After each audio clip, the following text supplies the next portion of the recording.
Hello, my name is Mark, and I thank you so much for coming by today.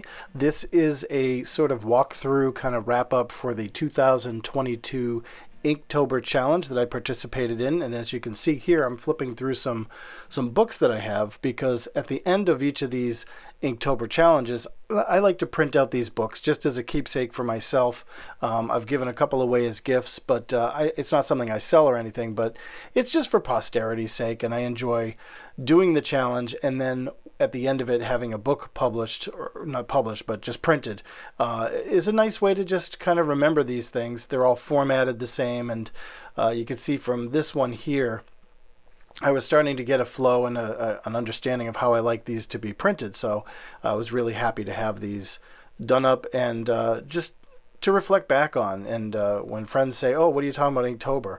But this particular one, you'll see here, this drawing, this was a drawing for the word ominous, and I developed these little characters here, these 4 characters, not thinking much about it. I just thought they were interesting for the choice for the prompt word that year.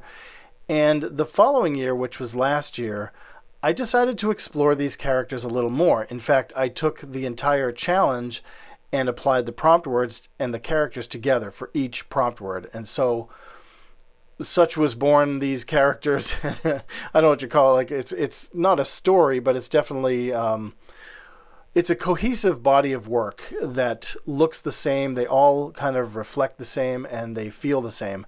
And that's what I really liked about that challenge. So this year, I decided to kind of go that same direction. I wanted to see if I could explore these characters a little more and flesh them out a bit and see what I could do with them. So for Inktober 2022, which I did survive it, yes, I am unscathed, but here's the prompt list, which I know in the community there was a lot of hubbub and a lot of discussion about how folks didn't like the prompt words. I myself was not a big fan of these prompt words this year. I thought they were a bit on the juvenile side, words like crabby and ponytail and booger and uh-oh. They just weren't really evocative of more classic words that could be used. Something like a word like scintillating would really draw things out. But alas, I did the challenge as it was, and the first word was gargoyle. And for gargoyle, when I inked this in, I really wanted to give a sense of perspective, so and height and depth. So I did the foreground image, the Toe character, his name is Toe, sitting on top of the gargoyle eating pizza, but I did it in a thicker outline than the city because I wanted that city to drop in the background a little bit. And all the coloring is digital. I did all digital coloring this year, which I really love to do. That is probably my favorite part. And for something like this one here, Scurry, as you can see, if I just left it black and white, it doesn't really tell the story the way I wanted it to. Each prompt was a story, and there's a caption. If you go on Instagram or Facebook or whatever, you can see that I have captions for each one of these drawings. But you can see the color really emphasizes, and as an illustrator, that really is the power to communicate. Now, for this one, this was Bat. I wanted these characters. These are my Trolling Agneses. These are the Trolling Agnes characters. And each of the Agneses decided to go out for Halloween or even just dress up as Batwoman or Batgirl. And you can see the middle one didn't quite get it, and she was literally a baseball bat, so she's a Batgirl. And this one was a little different. I wanted to do an homage to a classic art piece. This is an homage to Botticelli's Birth of Venus, and I call mine Birth of Agnes. And you can see I just took the elements from the original painting. And again, there's only one night to do this, and so I did the best I could with it and drew it out in pen and ink and really had a fun time doing it. This was a lot of fun. And then just applied the color later. You can just see this just different. Like I changed out the sunflowers for the other flowers in the original painting. And again, the color really kind of makes this piece come together. And I mimicked the colors from the original painting as well. So that was a lot of fun to do. It was a real challenge. Now this was for the word flame. And I'm taking one of my favorite characters, the baby he's called. And I just inked this in.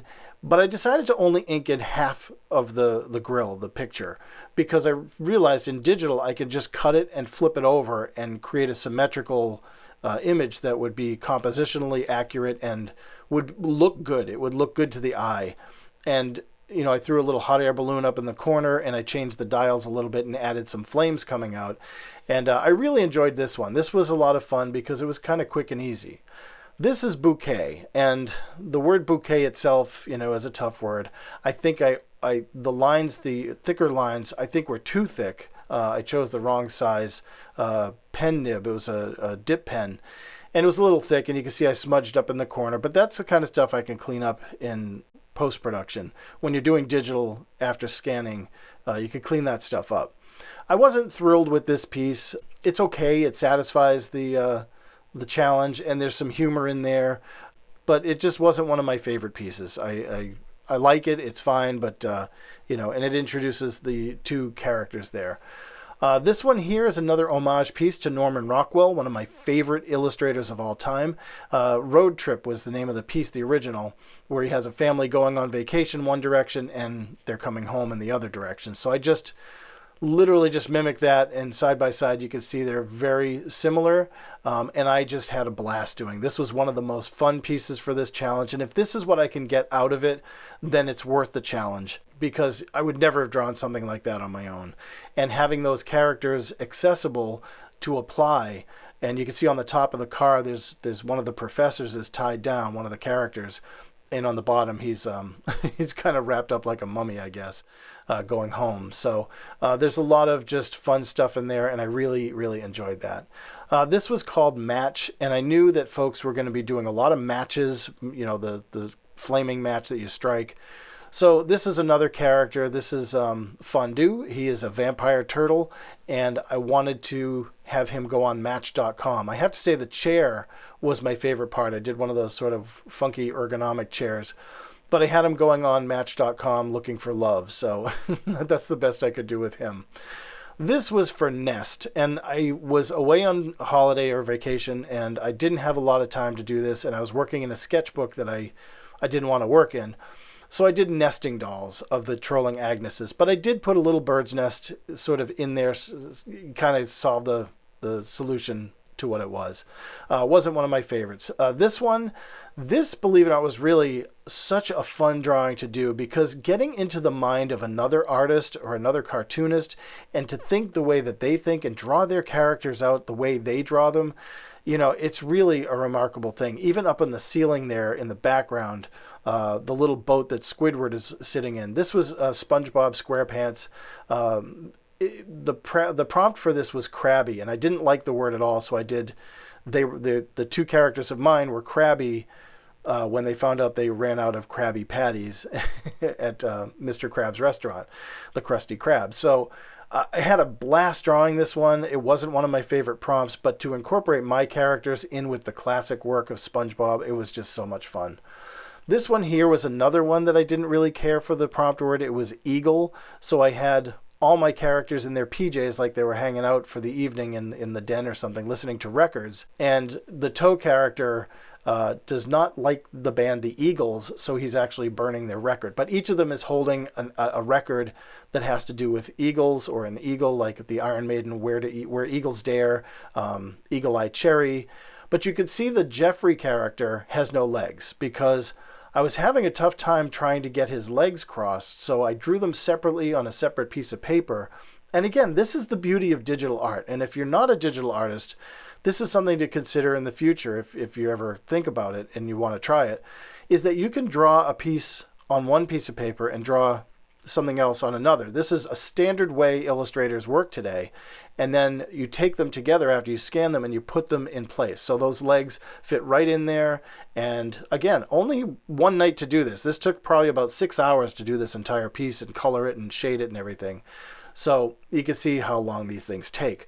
This piece, I had a lot of fun with this one. It was Forget. That was the prompt word. And here Mr. Baldini, the great Baldini, he knew he'd forget to add the bleach to the wash where he's washing the baby. This one here is called Kind. That was the name of the prompt, and I just did not like it at all. The only thing I really wanted to deal with was Kind bars, and it's a product. It's not a candy bar. It's sort of like a healthy nuts and seeds kind of bar, and it's a brand. Kind is the brand. So I had them stuffing Kind bars into a fish bowl because they were being kind to the fish, but they ended up, unfortunately, they killed the goldfish. It was a fun drawing to do, but I think I spent just way too much time on it. I drew all the seeds individually, and inking it in was just a pain in the neck. And you can see here I had to do this sort of overlap thing, which I edited out later in post-production, and I added in the Kind logo post-production too when I colored it. So it was a little easier to do that digitally than it would have been to hand draw all that. Now this one was called Empty. That was the prompt for this one. And this was a lot of fun because I'd never drawn a recycle bin before, or a trash barrel. So this was fun to learn how to draw something new. And the scene in the background, you can see there's a house with a telephone pole, and there's the slat boards. And you can see here below the trash bag, I decided to add in the baby's foot kicking out through the trash bag afterwards. So again, post-production, digital, you can make that happen, and that's what I love about it. This one here, this was an assemblage piece. This was really a tough one because it was so big. But I was doing an homage to, or a nod to, the death of Robbie Coltrane, who played Hagrid in the Harry Potter films. I am a huge Harry Potter fan. Love the films, love the books. It just can't get enough. But Robbie Coltrane, he was the keeper of the keys, and he was very kind. And you can see he's handing Toe a Kind bar as kind of a pun from the other prompt. And on his gravestone, there's actually a key, which you can't see here. But the word was actually armadillo. That was the prompt. So I have Toe and Molly, this girl here, they're actually looking into making a purchase from Hagrid. Hagrid always has animals in Harry Potter.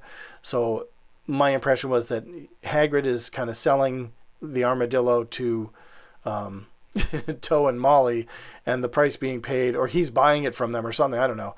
And he's handing the Kind bar as payment to the Toe character. And here's the gravestone here. So this was a lot of fun. The armadillo took forever, and putting this all together, you can see here now, this is where Hagrid, it was such a large piece of paper that, Hagrid took a while to do, and I could only fit pieces of him together.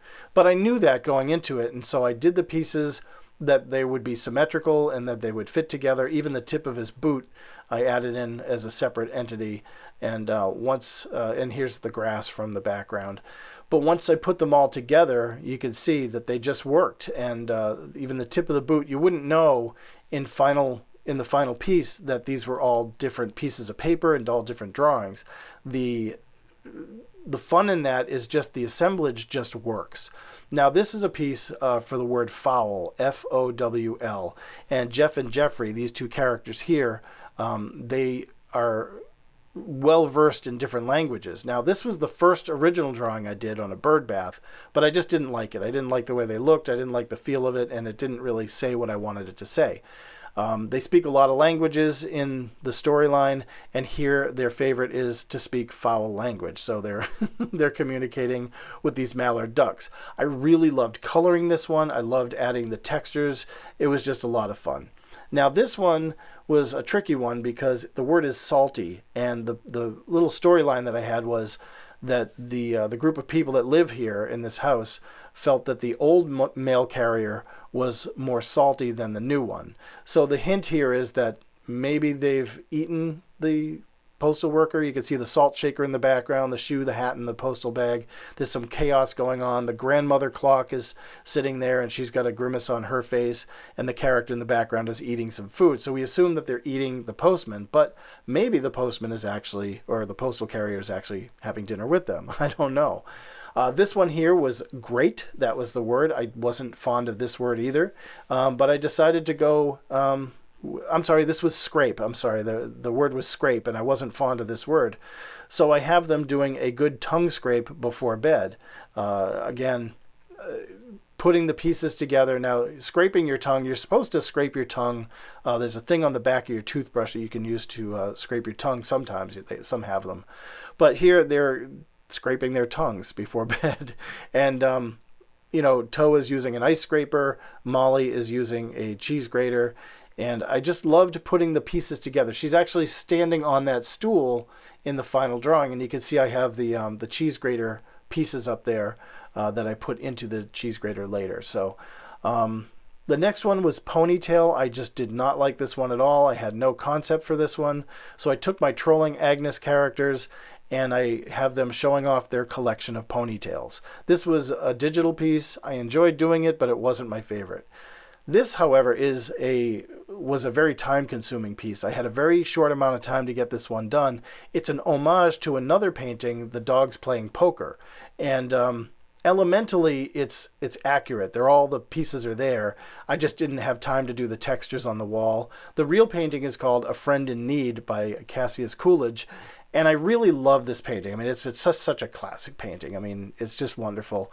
So I just wanted to do a little nod to that. The word is bluff, so I figured why not incorporate that kind of an image for bluff, where Molly is about to call their bluff. And little elements in there. I changed out the poker chips for nacho chips, tortilla chips, just to keep it family friendly. But it was a lot of fun to do this. I had a great time doing it. It's just I didn't have enough time to really put in the details and the time that I wanted to. I probably spent like 6 to 8 hours on this one, which was way too much time. And I will say, excuse me, I will say that is part of something that I have to rethink for next year's, is how much time I'm putting in. This one here is called Bad Dog, and clearly our toe friend here has eaten a bad hot dog. But if you look up in the right corner, you can see the Birth of Agnes painting from earlier is up in the corner.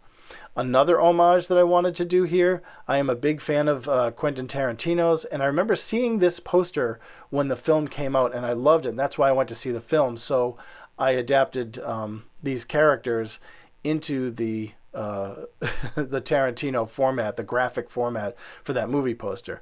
But you can see here one of the characters, Toe, who is very small, I made him too large. So again, digital magic, I took him and I shrunk him down, and it was great the way it worked out. I kind of moved them around a little bit, and it worked out really well. And the characters actually kind of emulate the characters in the film, which I really like as well, their personalities.